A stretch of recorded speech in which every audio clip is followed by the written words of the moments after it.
प्रातः स्मरणीय विश्ववंदनीय संतों के सम्राट कबीर साहिब जी के चरण कमलों में त्रिवार वंदना करते हुए मेरे मन मंदिर के आराध्य प्रातः स्मरणीय परम पूज्य गुरुदेव जी समस्त संत गुरुजनों के चरण कमलों में वंदना करते हुए इस सत्संग से जुड़े हुए समस्त श्रोता बंधुओं को, माता बहनों को, नन्हे मुन्ने बच्चों को, आदरणीय बुजुर्ग दादा दादियों को, सभी को कबीर आश्रम देवरी चैनल की ओर से हार्दिक शुभकामनाएं हैं। आज का दिन सभी के लिए सुखद हो, मंगलमय हो।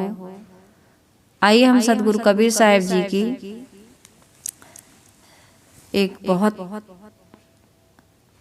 सुंदर साखी, इस पर सतगुरु कबीर साहिब जी बड़ा मर्म स्पर्शी उदाहरण दे रहे हैं। हमारे जीवन को संदेह परेशान कर रहा है, बर्बाद कर रहा है, किसी लक्ष्य की प्राप्ति तक पहुंचने से वो रोक रहा है। किसी कार्य को सफल तो क्या बनाएगा, आरंभ ही नहीं होने देता है ये संदेह। और ये संदेह के कारण हमारे जीवन में किसी भी प्रकार की उन्नति या प्रगति नहीं हो रही, कोई सफलता बड़ी दूर की बात है। तो सतगुरु कबीर साहिब कह रहे हैं कि इस संदेह का हमें त्याग करना चाहिए। और कैसे होगा इस संदेह का त्याग, इस पर सतगुरु कबीर साहिब जी साखी कह रहे हैं। संशय सब जग खंडिया, सारे संसार को संशय ने खंडित कर दिया है। क्या कर दिया है? खंडित कर दिया, उलझा दिया है, उसको उन्नति से रोक करके रखा है, प्रगति से रोक करके रखा है। सफलता का वो कभी दर्शन कर ही नहीं पा रहा है अपने जीवन में। चाहता बहुत कुछ है लेकिन संदेह के कारण कुछ कर नहीं पाता है, इसलिए उसको कोई सफलता मिल नहीं रही है। तो सतगुरु कबीर साहिब जी कह रहे हैं, संशय सब जग खंडिया, संशय खंडे न कोई। संशय तो सबको परेशान कर रहा है, बर्बाद कर रहा है, लेकिन संशय को कोई बर्बाद नहीं कर पा रहा, उसका त्याग कोई नहीं कर रहा। कि अरे इस संशय के कारण से मेरे जीवन में उन्नति रुकी हुई है, सफलता रुकी हुई है, मैं कहीं पहुंच नहीं पा रहा हूँ, कुछ कर नहीं पा रहा हूँ। इस संदेह को, इस संशय को ही त्याग दूं, ऐसा उसके अंदर समझ नहीं आ रही।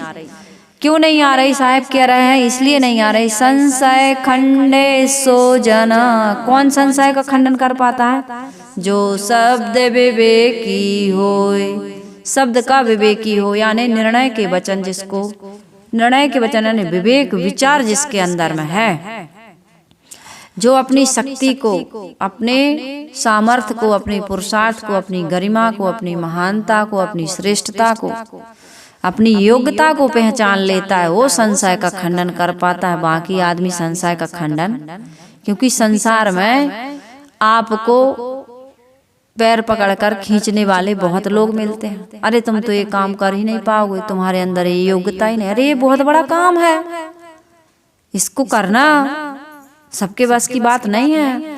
अरे भगवान ही चाहेंगे तब होगा, भगवान की कृपा के बिना आदमी क्या कर सकता है? कुछ नहीं कर सकता। कठपुतली है, अल्पज्ञ है, किंचिज्ञ है, सबही नचावत राम गोसाई। सबको राम गोसाई नचा रहा। बंधु कीट मरकट की नाई, तुम तो कठपुतली की तरह या बंदर की तरह, मदारी नचाने वाला होता ना बंदर को, ऐसे मदारी कौन है? भगवान। कहाँ बैठा है वो?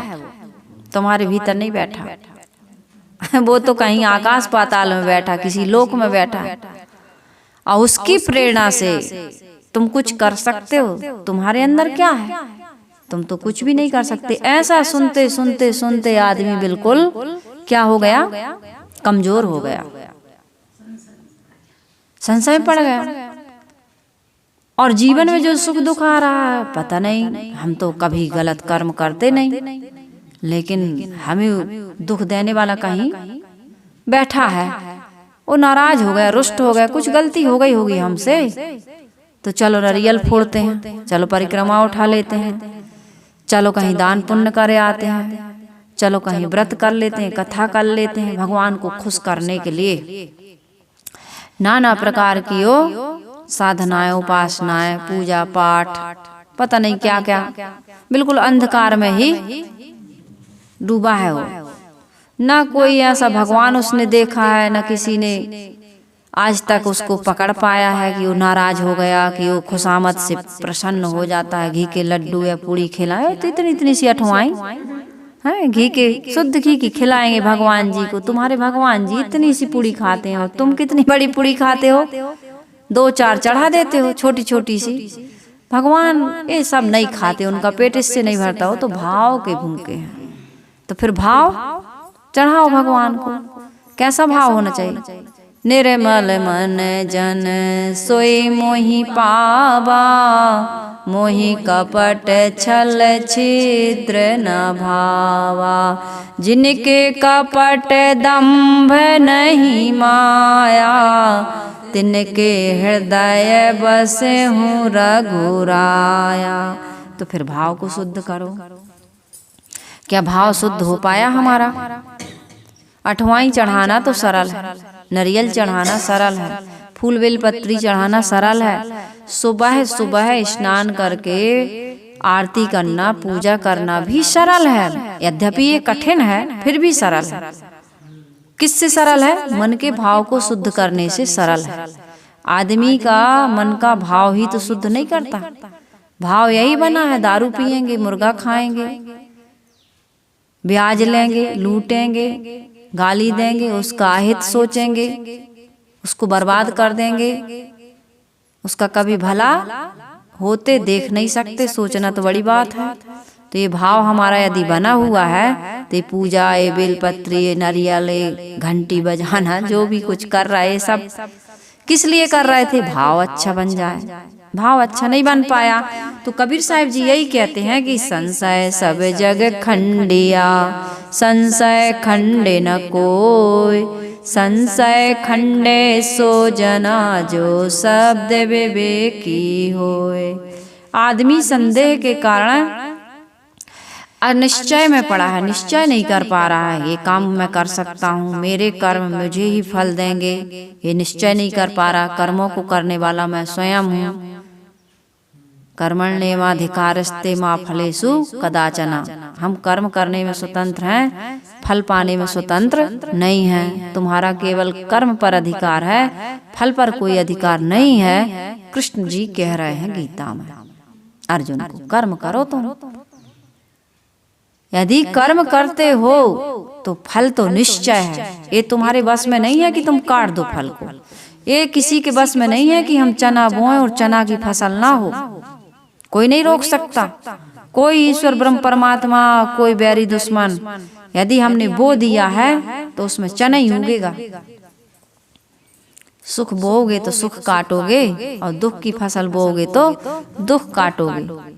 पूजा करने से थोड़ी बदल जाएगा। एक बच्चा था, मम्मी को देखता था रोज पूजा करती है, पूछा मम्मी ये पूजा, ये अर्चना, ये उपवास, ये व्रत, ये अठवाई चढ़ाना, ये नारियल चढ़ाना, ये सब करती हो? सब जो करते हैं लोग, तुलसी की परिक्रमा, तुलसी मैया को चूड़ियां चढ़ा रहा है पेड़ को।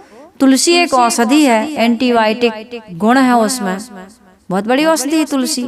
इसलिए उसके वृक्ष की सुरक्षा करनी चाहिए, जल चढ़ाना चाहिए, उसको घर में रखना चाहिए। लोग तुलसी वाटिका बनाते हैं, है ना? तुलसी वाटिका, उससे क्या होता है? पीपल क्यों लगाते हो? आंवला क्यों लगाते हो? आंवला औषधि है, पीपल में भी बहुत सारे गुण हैं, बरगद में भी। जो पेड़ पौधे, पर्यावरण जो है, इसको सुरक्षित रखने के लिए काटे ना कोई, इनको लगाए, इनकी उपेक्षा ना करे, इसलिए बताया। उनको चूड़ियां पहना रहे हैं, उनको चुनरी उड़ा रहे हैं, कितनी सी, 2 ठई चूड़ी टांग दी उसकी डाली में, इतनी सी चुनरी चढ़ा दी, रोरी लगा रहा है। पेड़ सूख गया, उस पर चूड़ी चढ़ी, उस पर चुनरी चढ़ी, और रोज उसी को, सूखी लकड़ी को सींच रहा है। तुलसी जी को तो सब कुछ चढ़ा रहे हो, लेकिन घर में जितने सदस्य हैं, उनकी जो जरूरत है, उनकी जो इच्छा है, अब इच्छा की पूर्ति तो नहीं कर सकते, आवश्यकता कहूँ, क्या उसको चढ़ाते हो?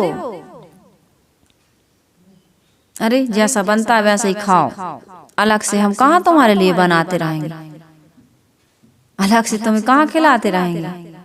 कोई भी चीज आज आप ही के घर की, हम किसी के घर की नहीं कहते हैं, सबके घर की मानसिकता की बात, सबके मन की बात बता रही हूँ। तो आदमी को बड़ा संशय है कि इनको खुश कर देंगे तो काम बन जाएगा। पेड़ क्या है?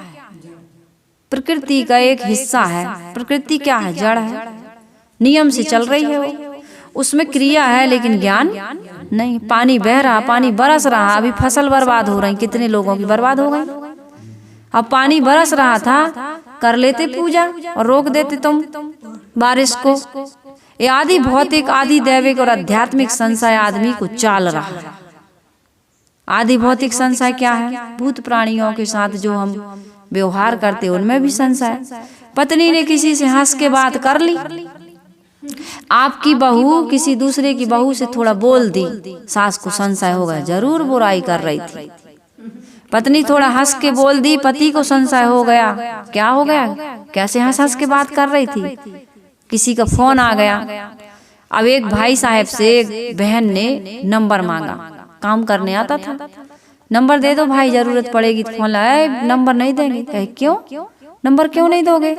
कहे देखो हमारे घर में लड़ाई हो जाती है, और दूसरी बात नंबर तो ले लो लेकिन रात में कभी नहीं लगाना। हमारी पत्नी को बड़ा शक हो जाता है, यदि लड़की का फोन आ गया, लेडीज का फोन आ गया तो हमारी घर में झगड़ा हो जाता है। अब ले इतना कमजोर मन है क्या? ये रिश्ते ऐसे चलते हैं? ये रिश्तों की बुनियाद इतनी कमजोर क्यों? अपने पति पर, अपनी पत्नी पर, अपनी बहू पर, अपनी सास पर, देवरान पर, जेठान पर, भाई बहन पर इतना विश्वास नहीं है, सुखी कैसे रहोगे? तो साहिब कह रहा है संशय सब जग खंडिया, सुख को, शांति को, प्रेम को, व्यवहार को बर्बाद कर रहा। ये संदेह, सेवा करेंगे कि नहीं करेंगे? नहीं, चीज तो रखी है लेकिन हमें मना कर दिया। ये संदेह, नहीं चीज तो है लेकिन मना कर दिया। तो आदमी कर भी रहा है ऐसा, ऐसी बात नहीं है, करता भी है। इस लक्षण को, इस दोष को, इस दुर्गुण को त्यागो। आपका विश्वास कभी टूटने ना पाए। आज हो भी रहा समाज में, मैं नहीं कहती कि यदि पति संदेह कर रहा, पत्नी संदेह कर रही तो गलत है। आज लोग कर भी तो रहे हैं ऐसा आचरण। इसलिए आचरण को सुधारो, कर्म को सुधारो, व्यवहार को सुधारिए। इसके बिना ये दुख दूर नहीं हो सकता। संशय सब जग खंडिया, ये संशय हमको चालता रहेगा घुन की तरह,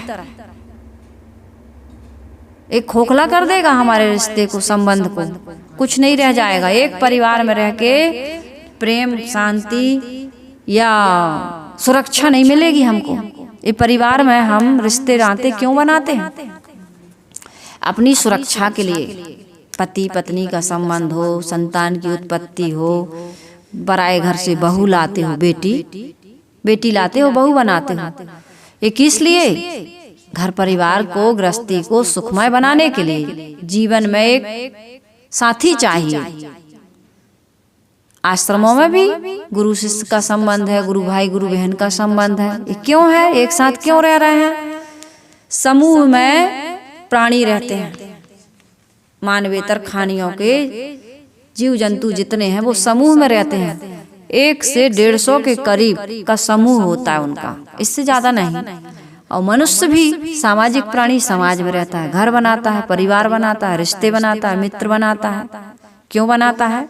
अपनी सुरक्षा के लिए, सहयोग के लिए। और इसमें तुम विश्वासघात करोगे तो संदेह तो होगा ही। एक आदमी गलत करता है और एक बार गलत करता है तो कितनी बार का विश्वास उससे उठ जाता है। इसलिए भाई हमको किसी भी प्रकार का ऐसा कोई गलत काम व्यवहार में नहीं करना है कि हमारे घर के लोग, हमारे परिवार के लोग, हमारी सास बहू, देवरानी जेठानी, पति पत्नी एक दूसरे पर संदेह करें। पति थोड़ा देर से आया तो संदेह हो जाता है, संशय हो जाता है, भय हो जाता है। कई प्रकार का एक्सीडेंट ना हो गया हो, किसी दूसरी लड़की के चक्कर में न आ गया हो। कई प्रकार के संदेह। साहिब कह रहे हैं इतना कमजोर व्यवहार, इतना कमजोर आचरण, इतना कमजोर मन के आदमी कभी सुखी नहीं हो सकते हैं। न खुद सुखी होंगे और न दूसरों को सुखी बना सकते हैं। दुकानदार पर संदेह क्यों होता है, डॉक्टर पर संदेह क्यों होता है, वकील पर संदेह, काम वाले मजदूरों पर संदेह क्यों, नौकर पर संदेह क्यों होता है? क्योंकि झूठ पर झूठ बोल रहा है, बहाने बना रहा है। बना रहा है कि नहीं बना रहा है? एक झूठ बोल दिया तो उसके 1000 सच्चाई पर भी हमको संदेह होता है। और ये गलत नहीं है। आपने एक झूठ क्यों बोला? आपको वो एक झूठ भी 1000 झूठ के बराबर हो गया। इसलिए भाई हमारे मन में संदेह ना हो, हमारे कारण से सामने वाले के मन में संदेह ना हो। बड़ा सुंदर जीवन होता है। विश्वास जहाँ नहीं है वहाँ जिंदगी जहर बन जाती है, विष बन जाती है। शांति और सुकून खत्म हो जाता है।